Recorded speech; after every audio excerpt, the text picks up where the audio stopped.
Let's go O's! What's going on, everybody, and welcome back to the channel.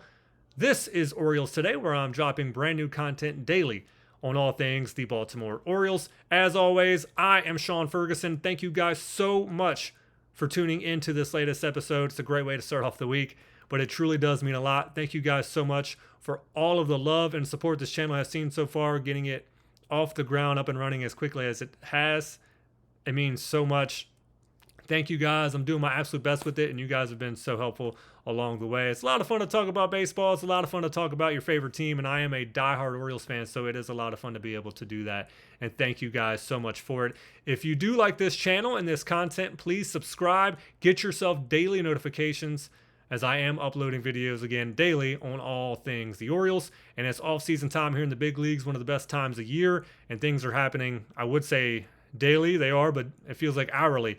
And it did at first for the Orioles. They were getting off the ground fast with waiver wire transactions, with re-signing some guys, especially in the back end of the bullpen. So they weren't messing around. They're trying to get things set in stone for this new coaching staff. Of course, we hired Craig Abernaz as your new manager, and we just announced Dustin Lin as a new lead hitting coach. More positions will be filled here soon, I'm sure, as there's still a lot to fill. And the Orioles are starting to rearrange their front office as well, as Mike Elias now has a new assistant general manager, Brendan Forney, and he is going to focus more on the economics, advanced scouting, and salary arbitration side of things. And they've also named Will Robertson as the new president of domestic scouting. And there were 4 more other front office promotions, and these were all promotions. These are guys that were already with the organization. They just went ahead and promoted within. So guys that they are familiar with, that they really like, and felt like they were doing a good job where they were doing, they gave them new titles and new roles within the Orioles organization. So they didn't go out and get anybody new. They took guys that they liked and they knew could help us, especially going into the 2026 season, setting us up for success.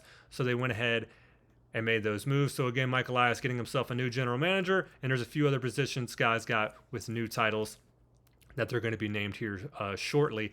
And like I said, kind of setting us up for success. There's a few positions I know the Orioles need to fill, and like I said, I've seen some of the comments down at the bottom. Some of you guys are really interested.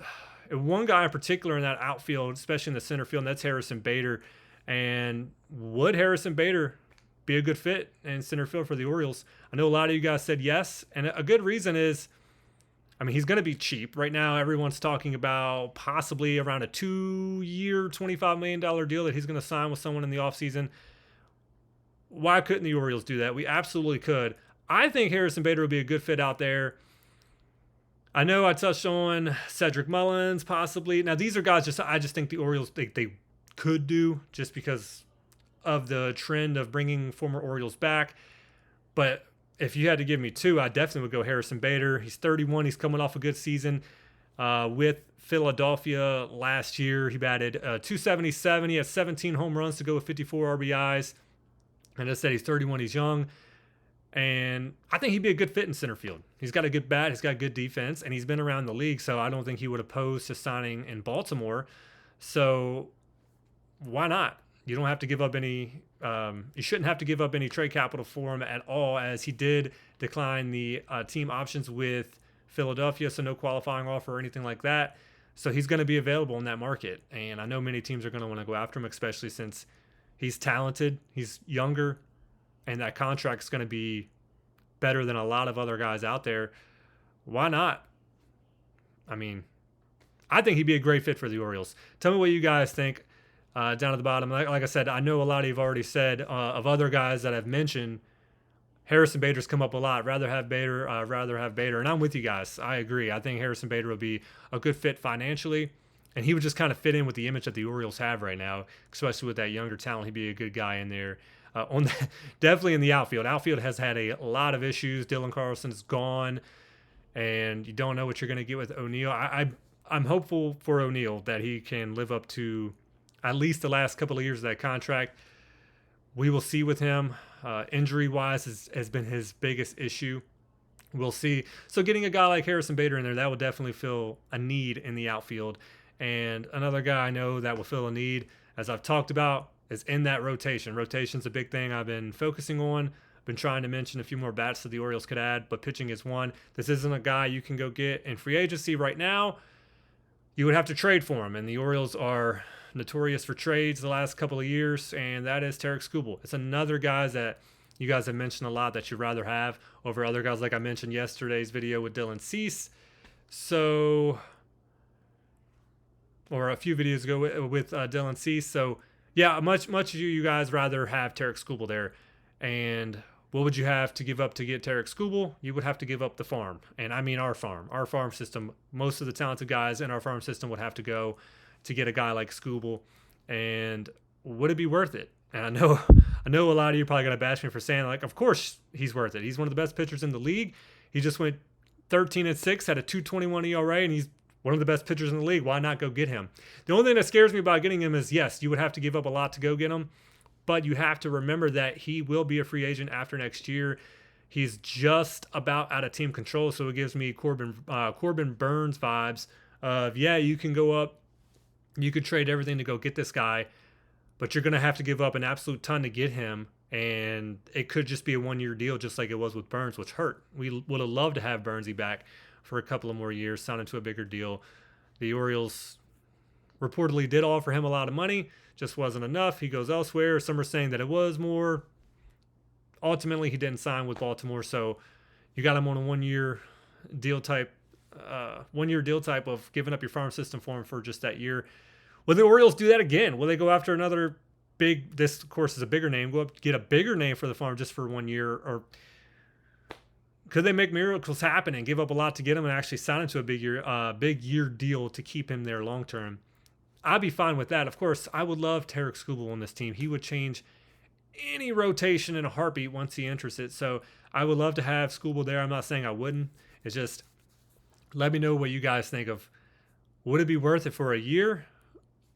Or not. There for a year, or yes, get him, but figure out a way to sign him long term. That makes more sense. I would be fine with that. Yeah, if you can give up a lot to get him, that's fine, but to get him there long term, that's something that should be on their mind. It's not, but hey, we got this guy for a year. You got to remember everything now. You got this new owner there. He has a lot of money to spend. Hey, let's be smart with it. Trade him. Give up what you can to get him. That doesn't hurt us too much in the future, but also work on that deal long term. That makes more sense. Let me know what you guys think about that. And one thing that I've been seeing a lot is Adley Rutschman trade rumors. There's been a lot of Adley Rutschman trade rumors for the fact of Samuel Basallo to sign that big year extension deal with us, which was fantastic.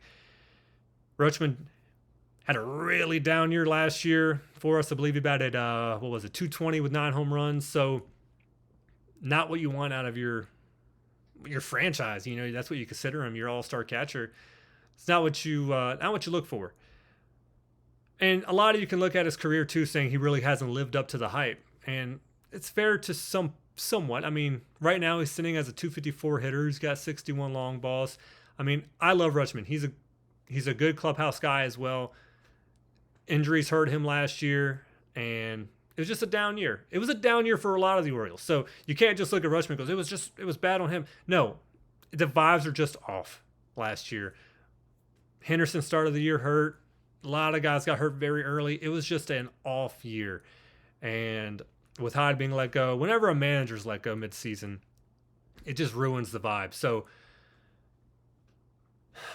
I don't think the Orioles should trade Adley Rutschman. That's me personally. And again, let me know what you guys think. Absolutely not. Why not have two, could be 2 all-star catchers there, because again, Basallo can play more than just catcher. He can go to first base as well, something they're trying to transition with him. So that makes sense too. You got 2 amazing catchers, a dominant duo behind that plate of both of those guys. You can keep Rutschman there more primarily as a catcher. Basallo can fill in a lot as well, but he can also go to first base. So, and you have that DH spot available for one of them as well. So that's also something to consider. I personally don't think you would get rid of Rutschman. The only way you would possibly even think about trading Adley Rutschman away would be to go get a big name pitcher out there like a Tarik Skubal. That would be it. But even with that, I couldn't do it. And I would love to hear what you guys think about it. But in my mind, if you want to be successful next year, Adley Rutschman's that guy. He's the guy for me who started it. When we brought him up finally from the minors, is when we started winning. You can't separate from that just because he had a down year, and because you have Basayo. You keep them both. You surround yourself with good guys around them, and you move on with your brand new manager. You keep Rutschman there. Do not trade Rutschman again. So many trade rumors out there surrounding Rutschman right now that we should trade him for this, trade him for that. I am not of that opinion whatsoever. You keep Rutschman there with Basayo. You have two dominant catchers behind the plate. He's gonna have a bounce back year. I feel it, and you move and you go on from there. He has 2 more years of team control. Don't trade Rutschman. Please keep Rutschman. Let me know what you guys think. And again, thank you so much for tuning into this latest episode and to this channel. If you are a fan of this content and of this channel, please subscribe. Get yourself daily notifications on these daily video drops on all things the Baltimore Orioles.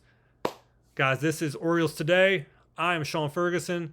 Let's go O's! And I'll see you guys next time.